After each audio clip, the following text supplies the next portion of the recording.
Good morning, students. Myself, Dr. Bharat Singh Meena, assistant professor chemistry, government college Kota. आज हम BSc first year inorganic chemistry unit first atomic structure के अंतर्गत de Broglie द्रव्य तरंगों के विचार idea of de Broglie matter waves के बारे में अध्ययन करेंगे। जैसा कि हम जानते हैं कि धातुओं द्वारा प्रकाश विद्युत प्रभाव का प्रदर्शन यह दर्शाता है कि प्रकाश की प्रकृति कणीय है, जबकि इसके विपरीत प्रकाश के कुछ अन्य गुण जैसे ध्रुवण, विवर्तन आदि यह दर्शाते हैं कि प्रकाश की प्रकृति तरंगीय है।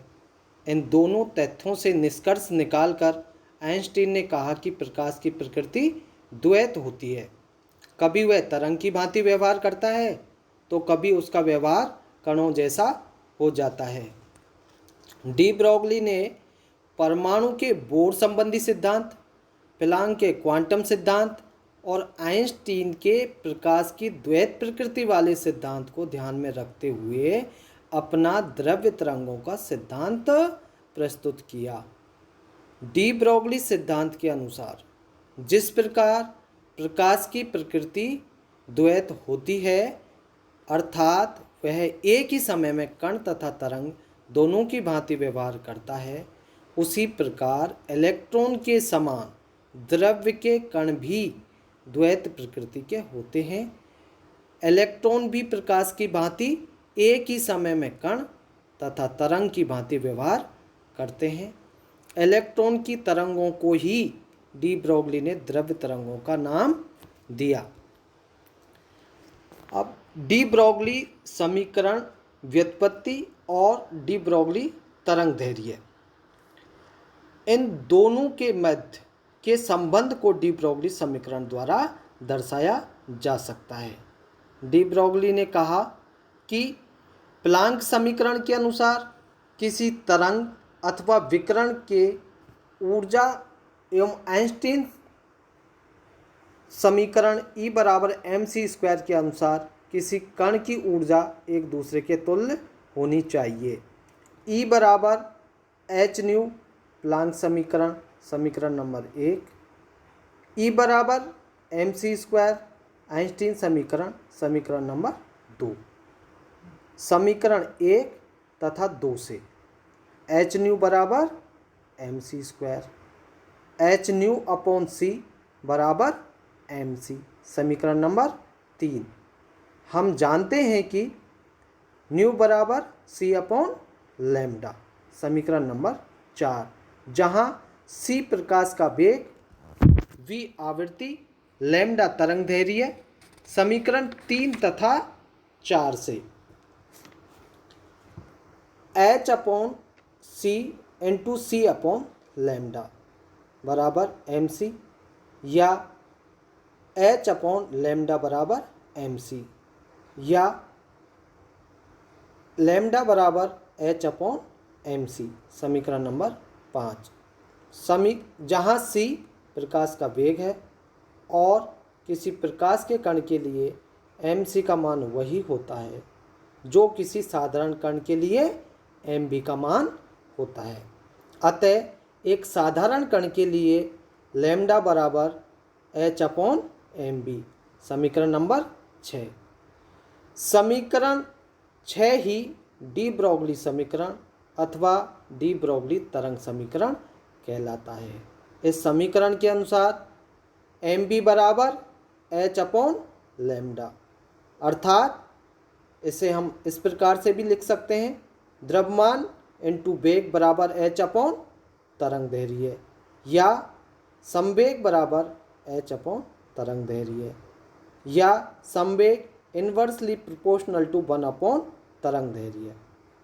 अतः डी ब्रोगली सिद्धांत को इस प्रकार से भी परिभाषित कर सकते हैं, गति करते हुए किसी कण का संवेग उससे संबंध तरंग के तरंग दैर्घ्य के व्युत्क्रमानुपाती होता है, जहाँ प्लांक स्थिरांक h उसकी आनुपातिकता का स्थिरांक है अतः गति करते हुए कणों अर्थात द्रव्य तरंगों से संबद्ध तरंगों को डी ब्रोगली तरंगदैर्घ्य कहते हैं।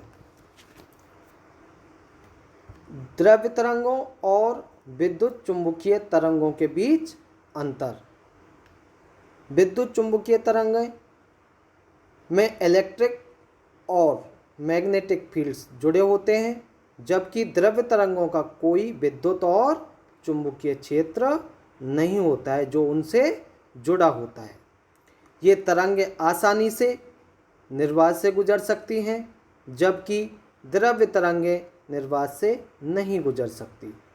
इन तरंगों में निश्चित वेग होते हैं, जबकि द्रव्य तरंगों में प्रकाश के वेग से कम वेग होते हैं और स्थिति पर निर्भर करते हैं।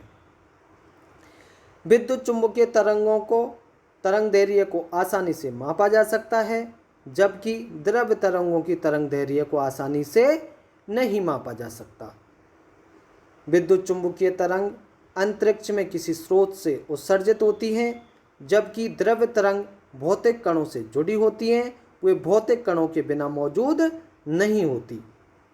विद्युत चुंबकीय तरंगों की ऊर्जाओं को परिमाणित किया जाता है, जबकि द्रव्य तरंगों की ऊर्जाओं की मात्रा निर्धारित नहीं है।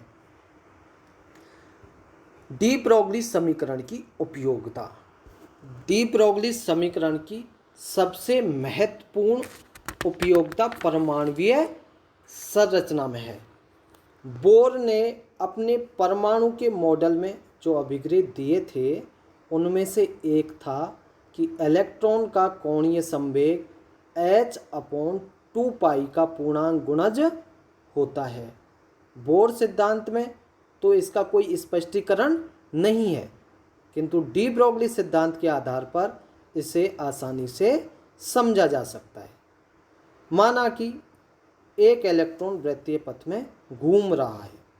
उसके संबंध तरंग को निम्न चित्र द्वारा दर्शाया गया है। चित्र ए में आकृति या कला में निरंतर, चित्र बी में बिना आकृति या कला के काटती हुई तरंग। इससे यह स्पष्ट होता है कि तरंग उसी अवस्था में निरंतर रह सकती है जब उस वृत्त की परिधि का मान उस तरंग की तरंगदैर्घ्य का कोई पूर्णांक गुणज हो, अर्थात 2πr बराबर n लैम्डा। समीकरण नंबर 7।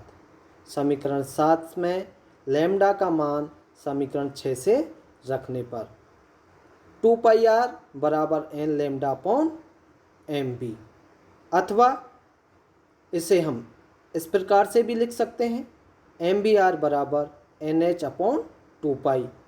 समीकरण नंबर 8। यही बोर का अभिग्रहित है। डी ब्रोगली समीकरण का प्रायोगिक सत्यापन। Experimental verification of de Broglie equation. De Broglie equation का प्रायोगिक सत्यापन हम इस प्रकार से कर सकते हैं।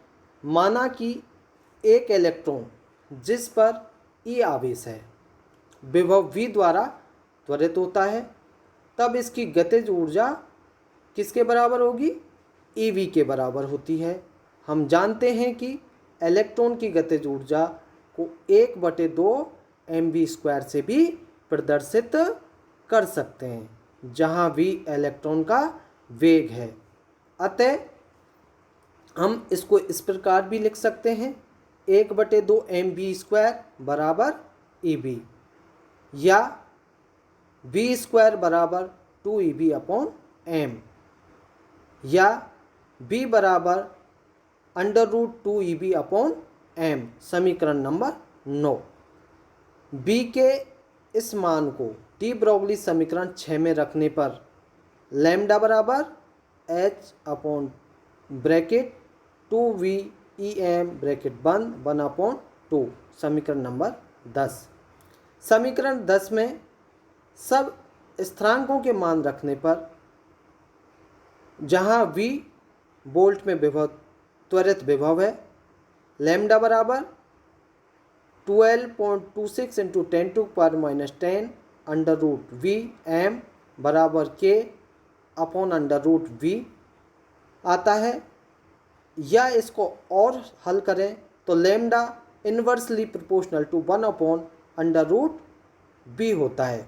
अर्थात हम कह सकते हैं इलेक्ट्रॉन अथवा किसी आवेश युक्त कण की तरंग दैर्ध्य त्वरित विभव के वर्गमूल के व्युत्क्रमानुपाती होती है या इन्वर्सली प्रोपोर्शनल होती है।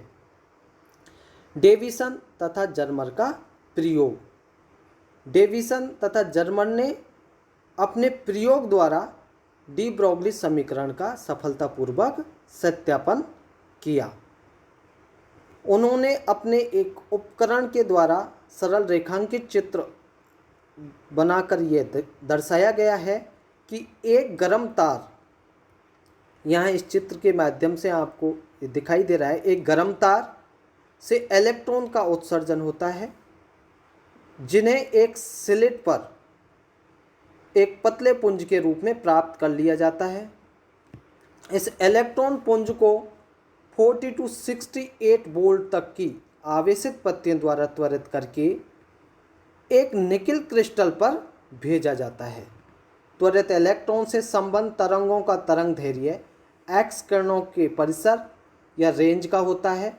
अतः निकिल क्रिस्टल से ये किरणें कोण थीटा पर विवर्तित हो जाती हैं और विवर्तित इलेक्ट्रॉन की दिशा को हम इलेक्ट्रॉन डिटेक्टर की सहायता से ज्ञात कर लेते हैं और इस स्थिति को गोलीय स्केल पर भी पढ़ लेते हैं। अलग अलग कोण पर इलेक्ट्रॉन की तीव्रता को भी इलेक्ट्रॉन डिटेक्टर की सहायता से ज्ञात कर लेते हैं। इस प्रकार बने हुए विवर्तन डिजाइन बिल्कुल उसी प्रकार के होते हैं जैसे एक्स किरण विवर्तन के होते हैं। यहाँ दो चित्र दर्शाए गए हैं जिसमें चित्र ए इलेक्ट्रॉन पुंज विवर्तन का है जबकि चित्र बी एक्स किरण विवर्तन का है। इन दोनों चित्रों से ये स्पष्ट होता है कि इलेक्ट्रॉन पुंज का एक्स किरणों की भांति विवर्तन होना इस बात का स्पष्ट प्रमाण है कि इलेक्ट्रॉन की प्रकृति भी एक्स किरणों की भांति तरंगीय है। उपर्युक्त प्रयोग में यह देखा गया कि जब 54 वोल्ट से त्वरित इलेक्ट्रॉन पुंज 50 डिग्री कोण पर विवर्तित होता है तो इलेक्ट्रॉन तरंग की तीव्रता अधिकतम होती है। इस अवस्था में लैम्डा का मान 1.668 एंगस्ट्रम होता है जो कि एक्स किरणों के तरंग दैर्ध्य से मेल खाता है। अतः हम इलेक्ट्रॉन विवर्तन पर ब्रैग समीकरण एन लैम्डा बराबर 2d sin थीटा लागू कर सकते हैं जो कि एक्स किरणों के लिए व्युत्पत्ति की गई थी। यहाँ पर n एक पूर्णांक है, n बराबर 1 2 3 आदि मान हो सकते हैं। लैम्डा अधिकतम तीव्रता पर तरंग दैर्ध्य है। डी क्रिस्टल के विभिन्न तलों के मध्य की दूरी तथा थीटा तरंगों के विवर्तन का कोण है। इससे इलेक्ट्रॉन तरंग की तरंग दैर्ध्य का मान ज्ञात किया जा सकता है। डेविसन तथा जर्मन ने इसका मान 1.65 एंगस्ट्रम ज्ञात किया जो डी ब्रोगली समीकरण से प्राप्त मानों के अनुकूल है। अतः यह विधि डी ब्रोगली समीकरण का पूर्ण रूप से समर्थन करती है। Thank you.